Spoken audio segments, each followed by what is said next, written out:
Let's cut through the jargon and speak with total honesty. How on earth can you stand up, look at yourself in the mirror, beat your chest proudly and proclaim to the entire world that you are a free, independent African, while your entire societal structure is completely chained down to a foreign judicial apparatus?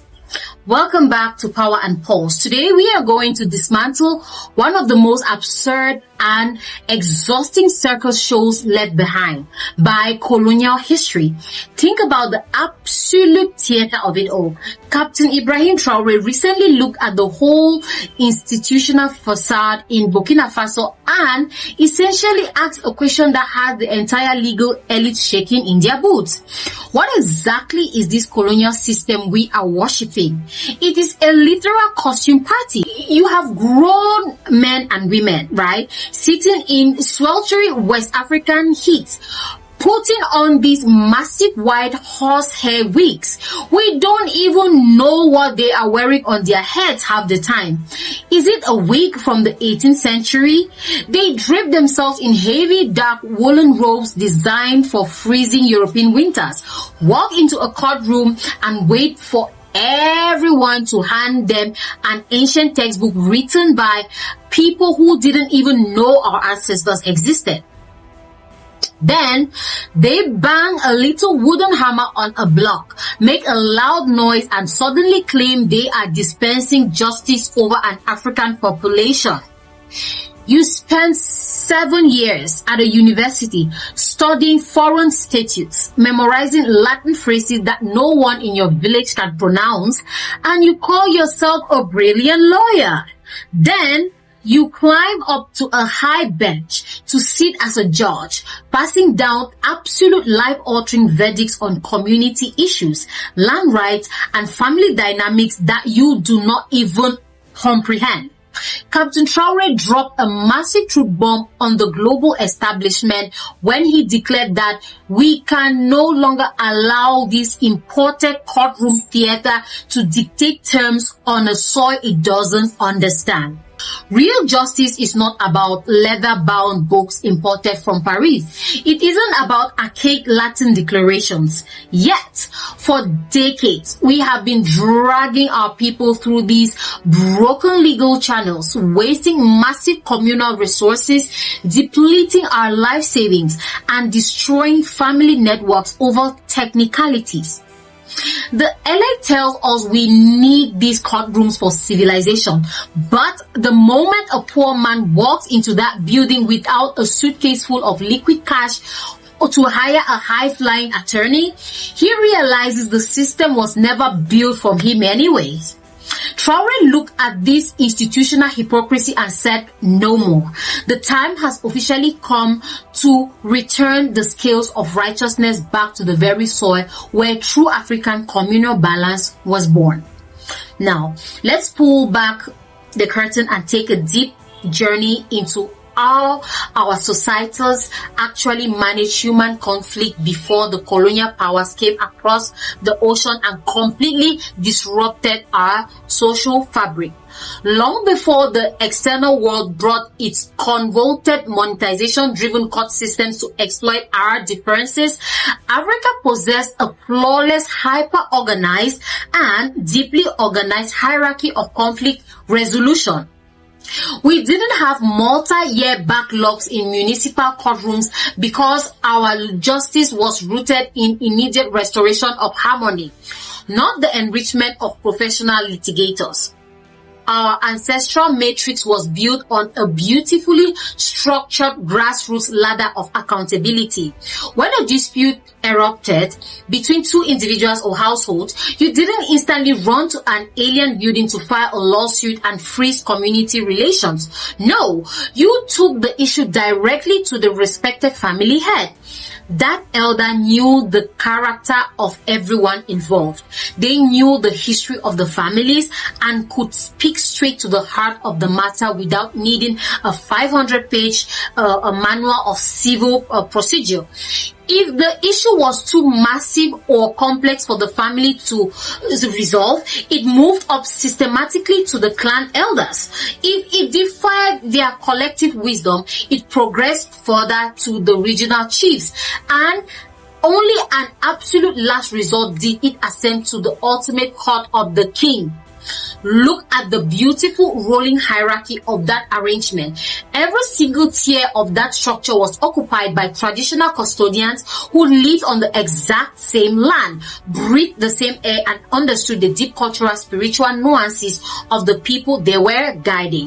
And when a critical, high-stakes matter finally reached the highest traditional level, our ancestors didn't engage in endless months of cross-examinations, legal maneuvers, or technical delays. They utilized a lightning fast system of immediate truth testing that was completely unassailable. There was no room for expensive legal deception or high-priced perjury.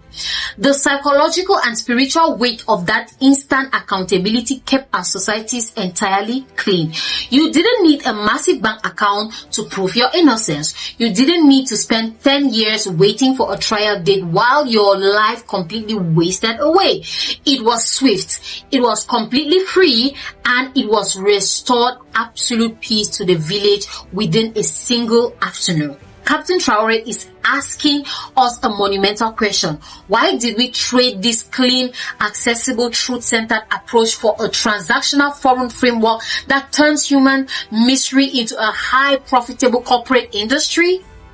Let's look at a concrete real-world example of how our traditional rulers historically managed major civil crises, particularly when it came to the most volatile issue on our continent: land disputes. Under the imported Western legal framework that we currently practice across most of Africa, if two neighbors have a boundary dispute over a plot of farming land, they hire two opposing lawyers. The legal battle drags on for 15 years in a state court. By the time the judge finally bangs his gavel, both families are completely bankrupt. Their children have been forced out of school to pay for legal retention fees, and a deep-seated multi-generational hatred has been permanently backed into the neighborhood. One person wins a piece of dirt on a piece of paper, but the entire community completely loses its soul.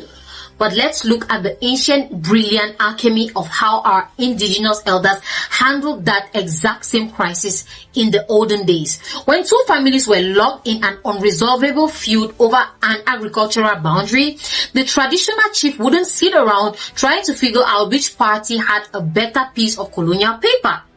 So, to preserve absolute communal stability and prevent internal violence, the traditional leadership would simply step in and take temporary custodianship of the disputed land. They would tell both disputing factions, neither of you is going to possess this soil exclusively to create division. Instead, both of you are going to cultivate this land together as cooperative partners. We will oversee the harvest, and whatever yield this earth produces will be divided completely equally among your households. Now, stop and process the brilliance of that resolution. In a single stroke of wisdom, the incentive for conflict was completely eradicated. You couldn't greedy grab the land because you were forced to work it alongside your neighbor. The shared labor transformed enemies into economic partners, and the equal distribution of the food guaranteed that no family starved while waiting for an abstract verdict. This is what true social harmony looks like. It is a system designed to heal relationships, not to create winners and losers. We had a functional human-driven paradise of mutual reliance before the external world brought their highly adversarial, divisive codes to teach us how to hate each other through litigation.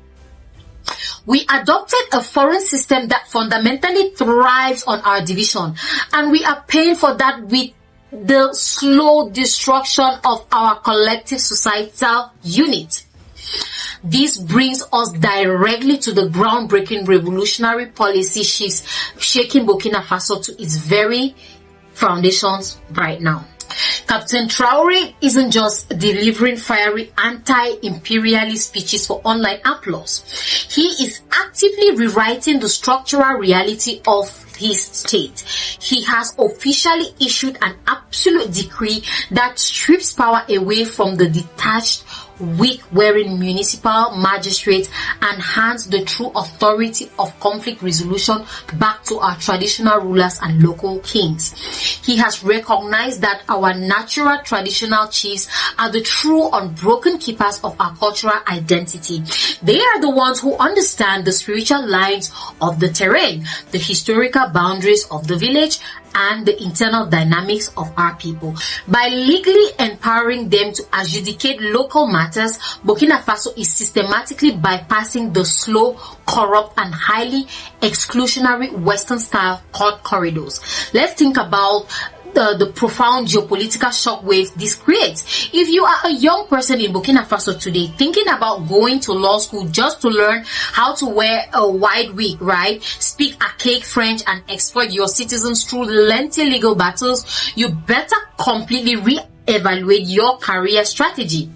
The business model of colonial litigation is being systematically dismantled by the state.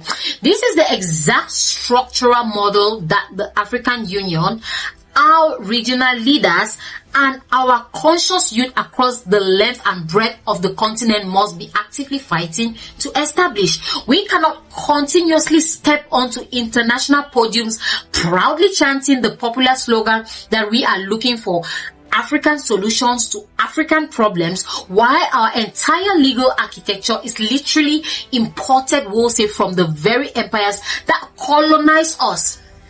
It is an absolute contradiction.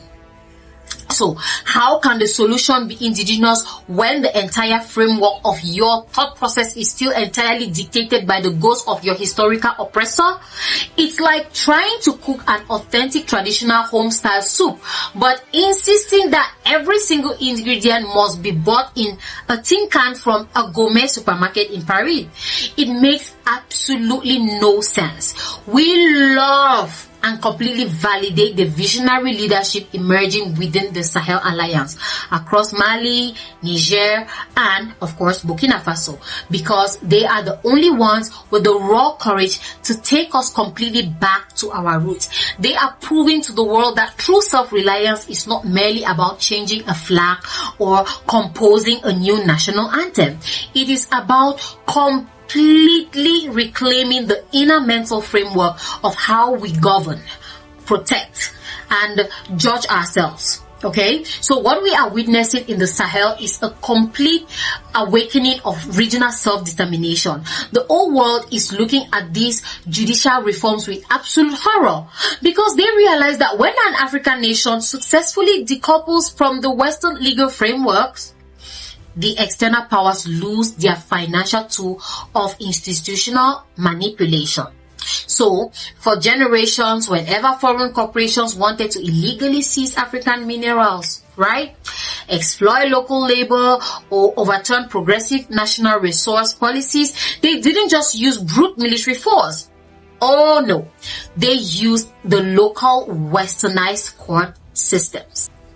They would bring in highly paid legal teams, cite obscure colonial era statutes, tie up the local state in international arbitration court corridors, and use the textbooks of Western law to legitimize the outright robbery of our resources. So, by returning the ultimate authority of the land back to the traditional custodians who cannot be bought with offshore bank accounts or swayed by foreign legal procedures, the Sahel Alliance is building an impenetrable war against neo-colonialism. They are creating a society where the law of the land actually protects the people of the land. This is who we are. We are people of deep-seated integrity, harmony, and swift, uncompromised fairness.